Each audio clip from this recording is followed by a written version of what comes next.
இது என்னோட டேடியோட birthday gift. இது ஒரு மிஷின் கன். இதை வச்சு நம்ம இப்போ சுட்டு வீடியோ எடுக்கலாம். இது வந்து நிறைய வகையில் ஸ்டாண்ட் பண்ணிக்கலாம். இந்த மாதிரி நம்ம நம்மளுக்கு எப்படி தேவைப்பட்டாலும் வச்சுக்கலாம். நம்ம இந்த மாதிரி ஹேங் பண்ணி வச்சுக்கலாம். இப்போ நம்ம சுடு ஸ்டார்ட் பண்ணிடலாம். டேடியோட கிஃப்ட் எப்படி இருக்குன்னு பார்க்கலாமா? ஆக்சுவலாக இது வந்து ஒரு ஃபெசிலிட்டி. சவுண்டு வந்து எனக்கு பெரிய பெரிய வகையில் சொல்லணும். ஓகே தெரியும், பெரிய பெருசாக வந்து எவ்வளோ பெருசாக வந்து நீங்களே பண்ணுங்கள். ஸோ அதையே கவர் பண்ணுற அளவுக்கு கிட்டத்தட்ட அதுலேயே தொங்கிட்டு இருக்குது அந்த பபிள்ஸ் எல்லாமே. தனியாக வந்து எல்லாம் வெடிக்குது.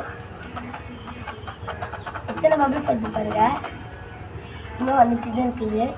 ஸோ ஓகே, ஒரே டைம்லேயே எவ்வளோ வந்து பாருங்களேன். அண்ட் இதில் வந்து அந்த மிஷின்லாம் ஓடுறது அந்த மாதிரி சவுண்டு கேட்கும். சவுண்டு கேட்குது பாருங்கள். இப்போ வந்து இந்த இடத்துல 4 பேட்ரி இருக்கணும், பெரிய சைஸ் பேட்ரி. இப்போ நம்ம போட்டு பார்க்கலாம் வாங்க.